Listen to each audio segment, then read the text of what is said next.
User বুঝি না, সরকারও বুঝি না। আমাদের চাউলের দাম কমলে, তরকারির দাম কমলে, তেল নুনের দাম কমলে আমরা এটাই বুঝি। কারণ একটা অনির্বাচিত সরকার কখনো কোনো দেশের জন্য মঙ্গলজনক হতে পারে না। সরকারে তো যে আছে সেটা তো অস্থায়ী সরকার।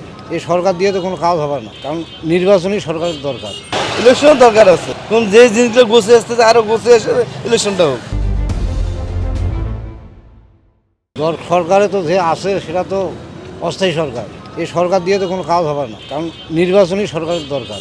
নির্বাচনী সরকার হলে দেশের আইন শৃঙ্খলা ভালো থাকবে। এখন তো আইন শৃঙ্খলা ভালো নাই, যার যে মতে সেইভাবে চলতেছে। এই আমরা যে রিক্সা চালাই, ট্রাফিক কোনো গাতে না গাই নেই। ট্রাফিক কেটা, পুলিশ কেটা, এইভাবে কি সংসার চলবে? দেশও চলবে না, সংসারও চলবে। আমাদেরও খুব অসুবিধা। বর্তমান সরকারের কাছে আমরা আকুল আবেদন, যেভাবে দেশ চলছে এইভাবে যেন চলুক, শান্তিতে থাকি আমরা, কোনো দুর্নীতি যেন না হয়, এটাই আপনার কাছে বর্তমান সরকারের কাছে আকুল আবেদন আমার। পাঁচ থেকে যে পর থেকে যেভাবে চলছে, কিন্তু ব্যাপার হলো দুর্নীতি একটু বেশি হয়ে গেছে।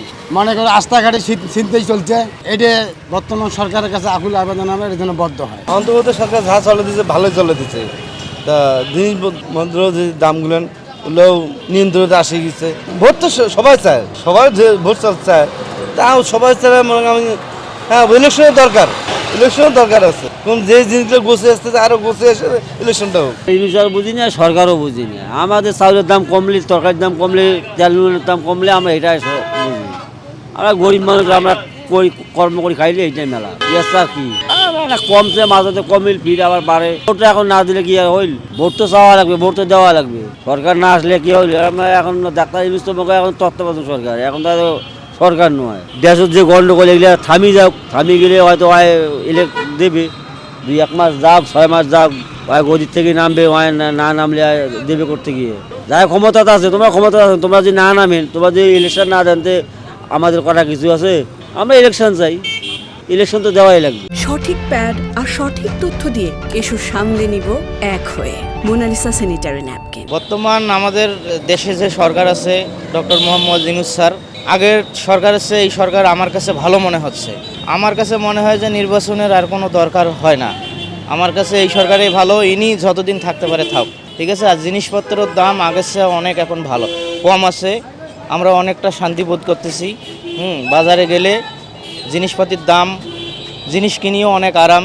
আগে বাজারে মানে আমরা কোনো কিছু কিনি শান্তি পাই নাই, প্রত্যেকটা জিনিসের দাম অনেক বেশি ছিল। তাই এখন অনেক জিনিসের দাম কম, আমরা কিনি আরাম পাইতেছি, জনগণও শান্তির মুখ দেখতে পারতেছে।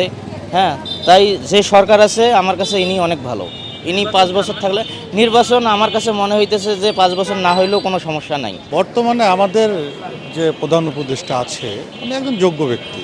দেশের উন্নয়নমূলক যেভাবে কাজ করতেছে, ধারাবাহিকতা যদি বজায় থাকে তাহলে ভালো কিছু করবে আমরা আশা করি। আর নির্বাচনের বিষয়টা, যেহেতু আমাদের দেশ গণতান্ত্রিক দেশ, নির্বাচন তো দিতেই হবে। সুতরাং ওনার উন্নয়নের ধারাটা আর কিছু যদি আর 2-1 বছর যদি উনি যদি থাকে, তারপরে যদি নির্বাচনটা হয়, তাহলে আরও বেশি ভালো হবে আশা করি। দ্রব্যমূল্যের দাম তো বিগত আমলেও ছিল, বিগত সরকারের আমলেও তো দ্রব্যমূল্যের দাম ছিল, তাই না? তখনও তো দ্রব্যমূল্যের দাম নিয়ন্ত্রণ করতে পারেনি। তো সুতরাং এটা একটা সিন্ডিকেটের বিষয়, ওনার একটু সময় সাপেক্ষ ব্যাপার। উনি চাইলেও একটু সময় নিয়ে কাজগুলো করতে পারবে, ওনারও একটু সময়ের ব্যাপার আছে।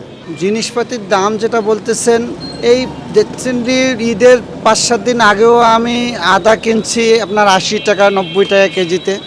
সে আদা কালকে পরশুদিন দাম করছি, কিনতে পারি নাই, 140 টাকা কেজি। রসুন কিনছি আমি 60 টাকা কেজি, সেটা এখন 100+ হয়ে গেছে। পেঁয়াজও কিনছি প্রায় 30 টাকা, এখন 50 টাকা পেঁয়াজ চলে গেছে। তাহলে আমি অন্যান্য সবজি দামগুলো তো আস্তে আস্তে বাড়তেছে। আমি কলা বিক্রি করে সারাদিনে 700-800 টাকা ইনকাম করতে পারবো।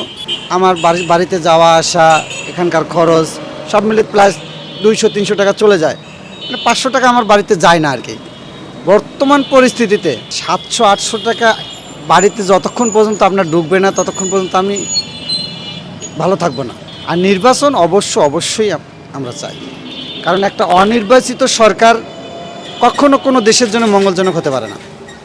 সেটা ডক্টর ইউনূসে হোক আর যে কোনো ব্যক্তি হোক, অবশ্যই নির্বাচন চাই।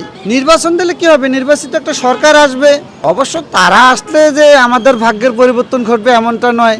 আমাদের ভাগ্যের পরিবর্তন জেলাও সেই কদুই থেকে যাবে। অনেক সরকারকে তো দেখলাম, এই 52 বছর বয়সে অনেক সরকারকেই দেখলাম নিজের পয়সা খরচ করে নির্বাচনী প্রচার করেছি। অনেক দলের প্রার্থীর পিছনে নিজের টাকা খরচ করেছি, কারো চারে না পয়সা খাই নাই। দেখা যাচ্ছে যে নির্বাচিত হওয়ার পরে সব কিছুই বদলে যায়।